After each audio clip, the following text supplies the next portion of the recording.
पुण्यामध्ये राज्यातल्या इन्फ्रास्ट्रक्चर प्रोजेक्टच्या संदर्भात 2 दिवसीय कार्यशाळा होते, ज्यामध्ये महानगरपालिका असतील किंवा सिडको असेल किंवा वेगवेगळी जी प्राधिकरणं आपली इन्फ्रास्ट्रक्चरचे प्रोजेक्ट्स करतात त्यांची ही कार्यशाळा आहे।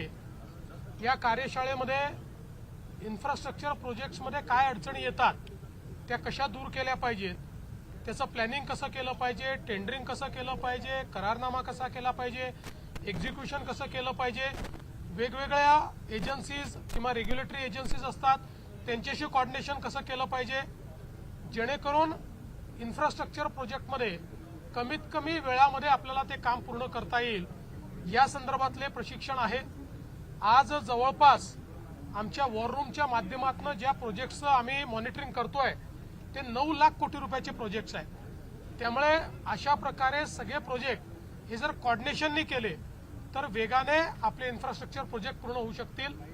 यासोबत वेगवेगळ्या प्रकारचे फायनान्सिंग ऑप्शन्स काय आहेत याचंही प्रशिक्षण या ठिकाणी देण्यात येणार आहे। राज्याच्या इतिहासामध्ये पहिल्यांदाच राज्य सरकारच्या वतीनं इन्फ्रास्ट्रक्चरच्या संदर्भात एक मोठा प्रशिक्षणाचा 2 दिवसाचा हा कार्यक्रम हातामध्ये घेण्यात आलाय।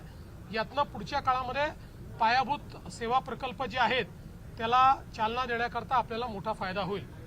आज त्यासोबत आपण पुणे शहराच्या आणि PMR रिजन जे आहे म्हणजे पुणे पिंपरी चिंचवड आणि पुणे मेट्रोपॉलिटन रिजन या सगळ्या रिजनचा कॉम्प्रिहेन्सिव्ह मोबिलिटी प्लॅन याचं एक प्रेझेंटेशन आपण केलेलं आहे। हा जो काही कॉम्प्रिहेन्सिव्ह मोबिलिटी प्लॅन आहे हा 3 टप्प्यांमध्ये आहे। पुढच्या 30 वर्षाचा विचार करून हा कॉम्प्रिहेन्सिव्ह मोबिलिटी प्लॅन तयार करण्यात आलेला आहे। जवळपास 2200 स्क्वेअर किलोमीटरचा एरिया हा गृहीत धरून हा प्लॅन तयार करण्यात आलेला आहे आणि जवळपास पहिल्या टप्प्यामध्ये या प्लॅनमध्ये 62,000 कोटी रुपयाची इन्व्हेस्टमेंट करावी लागणार आहे आणि एकूण प्लॅन 1,30,000 कोटी रुपयाचा प्लॅन आहे जो पुढच्या 30 वर्षामध्ये आपल्याला पूर्णपणे त्या ठिकाणी कार्यान्वित करायचा आहे। याच्यामध्ये वेगवेगळ्या प्रकारचे इंटरव्हेन्शन्स आहेत, ज्यामध्ये पब्लिक ट्रान्सपोर्ट, मग पब्लिक ट्रान्सपोर्टमध्ये आपली मेट्रो असेल, बस सिस्टीम असेल, रॅपिड ट्रान्सपोर्ट सिस्टीम असेल, सगळ्या पब्लिक ट्रान्सपोर्टचं या ठिकाणी आपण ध्येय काय ठेवलंय, उद्दिष्ट काय ठेवलंय, तर पहिल्या टप्प्यामध्ये पब्लिक ट्रान्सपोर्टचा जो वापर आहे हा 30% न्यायचा आणि मग तो 50% न्यायचा आणि त्याकरता कुठल्याही व्यक्तीला 500 मीटरमध्ये एक पब्लिक ट्रान्सपोर्ट सिस्टीम उपलब्ध झाली पाहिजे अशा प्रकारचं याचं इंटिग्रेशन आणि प्लॅनिंग हे आपण त्याच्यामध्ये तयार केलेलं आहे। यासोबत रोड्सचं नेटवर्क, रिंग रोड्सचं नेटवर्क, टनेल्सचं नेटवर्क, जे काही आपले ROB आहे त्याचं नेटवर्क, ग्रेड सेपरेटर्सचं नेटवर्क, अशा प्रकारच्या सगळ्या प्लॅनिंगचं एकत्रितपणे हा मोबिलिटी प्लॅन तयार केला आहे।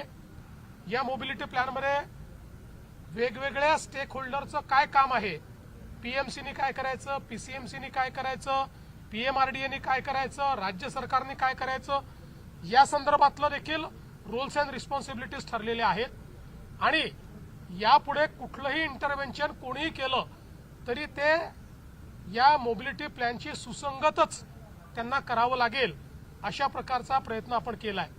यासोबत आज पुणे म्युनिसिपल कमिशनर आणि पुणे पोलीस कमिशनर यांनी पुण्याचं एक प्रेझेंटेशन केलंय, ज्याच्यामध्ये शॉर्ट टर्मच्या दृष्टीनं आपल्याला काय इंटरव्हेन्शन्स करता येतील त्याचा एक प्रयत्न आपण सुरू केलेला आहे। आपल्याला माहिती आहे की साधारणपणे महानगरांमध्ये जी काही ट्रॅव्हलिंगची ॲव्हरेज स्पीड आहे ही 30 km/h असली पाहिजे, पण पुण्यामध्ये ती 19 किलोमीटर केवळ आहे आणि काही वेळास तर ती 12 km/h पर्यंत जाते। म्हणून ती 30 km/h पर्यंत नेण्याकरता काही इंटरव्हेन्शन्स आज आम्ही प्लॅन केलेले आहेत। साधारण डिसेंबर 2026 पर्यंत हे इंटरव्हेन्शन्स जे पुणे पोलीस कमिशनरनी आपल्या प्रेझेंटेशनमध्ये आणि पुणे म्युन्सिपल कमिशनरने आपल्या प्रेझेंटेशनमध्ये आमच्यासमोर ठेवले, त्याला आम्ही एक मान्यताही दिलेली आहे. हे जर इंटरव्हेन्शन झाले तर टप्प्याटप्प्यानं पुढच्या 1-1.5-2 वर्षामध्ये आपल्याला पुण्यातले जे काही 34-35 बॉटलनेक्स आहेत ते आपल्याला दूर करता येतील, मिसिंग लिंक्स जे आहेत त्या आपल्याला करता येतील आणि त्याच्यासोबत आपल्याला एटीएमएस जे आपण करतो 503 जंक्शनवर, त्या एटीएमएसमुळे मोठ्या प्रमाणात प्रेडिक्टिव्ह अशा प्रकारचं सिम्युलेशन मॉडेल आपल्याला तयार करता येईल आणि त्यातनं पुण्यातला ट्रॅफिक हा बऱ्यापैकी आपल्याला स्मूथ करता येईल आणि 30 किलोमीटर/आवर अशी जी काही पुण्याच्या ट्रॅफिकला आपल्याला गती द्यायची आहे ती गती देता येईल. त्यासोबतच पिंपरी चिंचवडचे पोलीस कमिशनर आणि पिंपरी चिंचवडचे जे आयुक्त आहेत महानगरपालिकेचे, यांनी तिथलं प्रेझेंटेशन केलंय. तुलनेनं पिंपरी चिंचवडचे रस्ते मोठे असल्यामुळे त्या ठिकाणी वेगळ्या प्रकारचे इंटरव्हेन्शन्स आपण सांगितलेले आहेत आणि या सगळ्या भागामध्ये आपल्याला रॅपिड ट्रान्सपोर्ट सिस्टीम्स ज्या वेगवेगळ्या तयार करता येतील. मग त्याच्यामध्ये आर्टिक्युलेटेड बसेस याचं देखील सिस्टीम आपल्याला तयार करावे लागेल. एक साधा आपण जर पुण्याचा विचार केला तर पुण्यामध्ये आपल्याला नीट अशा प्रकारची जर बस सिस्टीम उपलब्ध करून द्यायची असेल, आज आपल्याकडे 2000 बसेस आहेत, त्या पुढच्या 2-3 वर्षामध्ये 6000 पर्यंत आपल्याला न्याव्या लागतील. त्याकरता काय सिस्टीम आपल्याला उभी करता येईल, आज त्याच्याकरता निधी हा काही फार मोठी गोष्ट नाही आहे. पण आता इलेक्ट्रिक बसेसची आपल्याकडे प्रोडक्शन आणि डिलिव्हरी ही हळू होतीये, त्यामुळे त्याच्यात काय इंटरव्हेन्शन करता येईल अशा प्रकारचे अनेक जे विषय आहेत या विषयांमध्ये आज चर्चा झालेली आहे. त्यात काही सोल्युशन्स देखील आम्ही काढलेले आहेत. मला विश्वास आहे की या सगळ्या गोष्टी जर आपण योग्य प्रकारे केल्या तर पुण्याच्या ट्रॅफिकला आपण चांगल्या प्रकारे त्या ठिकाणी रेग्युलेट करू शकतो. एक अजून महत्वाचा विषय आहे तो म्हणजे कोर पुणे जो एरिया आहे याच्यामध्ये रस्त्याखालचा एरिया हा केवळ 6% आहे आणि अतिशय छोटे रस्ते आहे. त्यामुळे त्या ठिकाणी आपल्याला ट्रॅफिक डिस्पर्सल जे आहे हे करणं फार कठीण आहे किती प्लॅनिंग केलं तरी. आणि म्हणून पुणे म्युन्सिपल कमिशनरला आम्ही सांगितलं की पुण्यामध्ये टनेल्सचं एक नेटवर्क त्यांनी प्लॅन केलं पाहिजे, जेणेकरून पुढच्या काळामध्ये टनेल्सच्या माध्यमातून आपल्याला काही ट्रॅफिक सोल्युशन्स या ठिकाणी करता येतील आणि तेही काम लवकरात लवकर आपण करू. सर, पीएमआरडीचा आधीचा टाउन प्लॅन कॅन्सल करण्यात आला होता. आता तुम्ही जो सांगताय कॉम्प्रिहेन्सिव्ह प्लॅन सगळं असणार तर त्याच्यामध्ये पीएमआरडी साठी काही तरतूद कॉम्प्रिहेन्सिव्ह मोबिलिटी प्लॅन हा एक वेगळी गोष्ट आहे आणि डेव्हलपमेंट प्लॅन ही वेगळी गोष्ट आहे.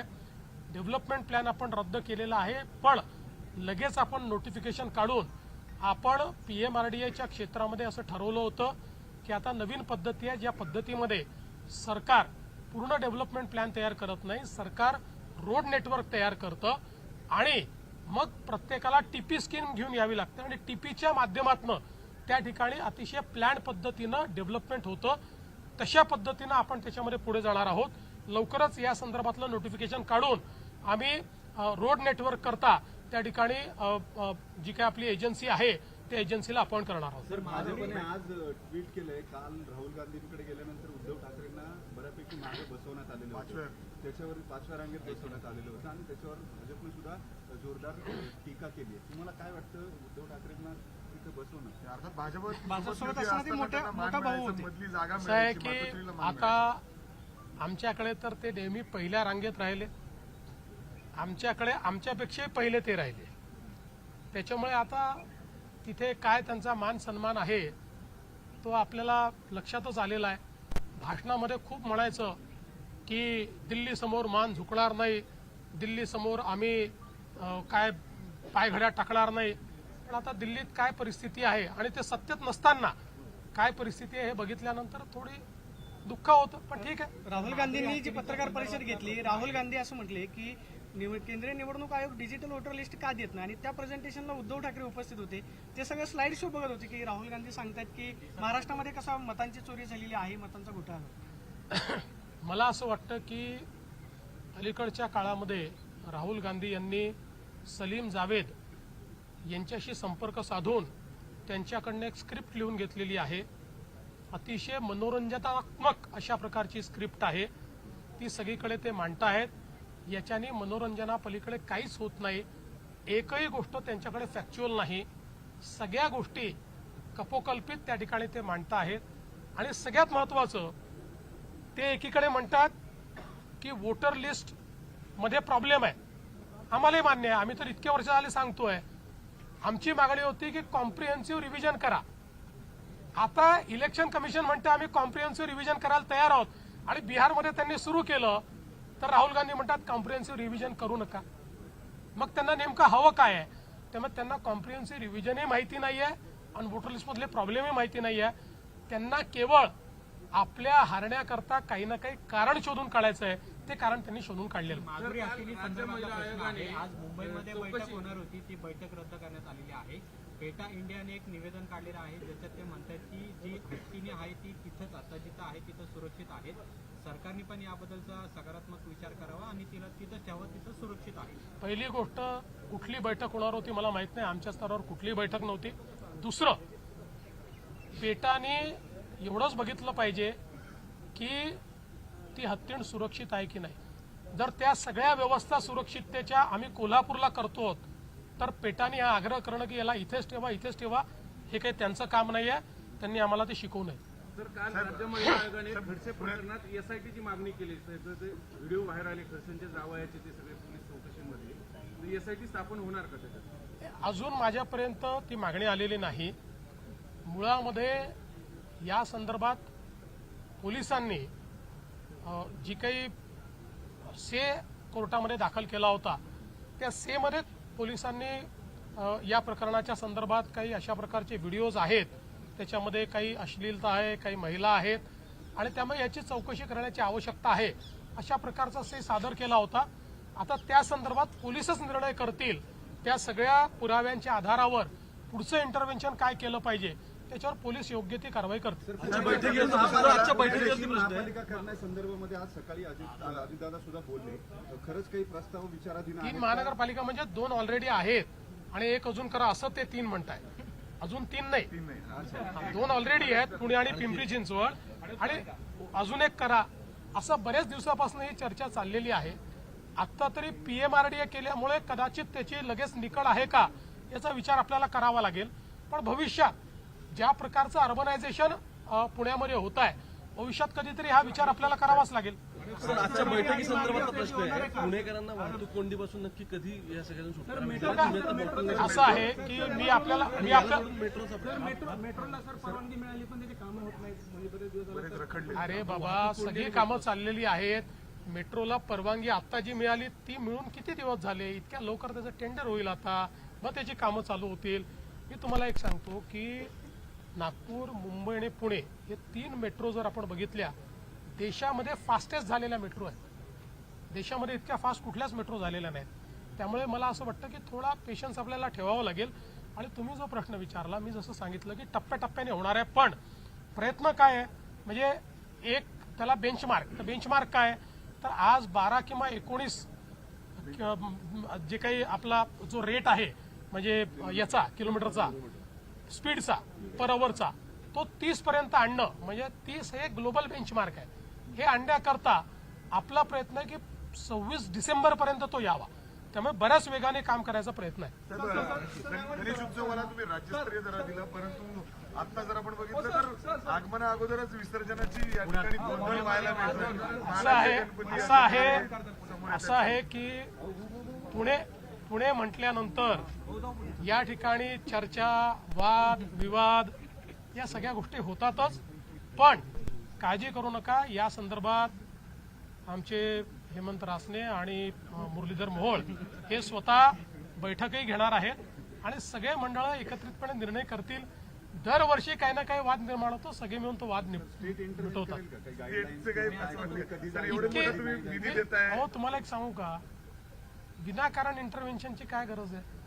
इथे नाही समजा या गोष्टी सेटल झाल्या तर स्टेट इंटरव्ह्यू करेल. पण मला पुणेकरांचा अनुभव आहे, ते चर्चेअंती सगळे एकमत करतात. पुणे नाशिक अधिकाऱ्यांना मार्ग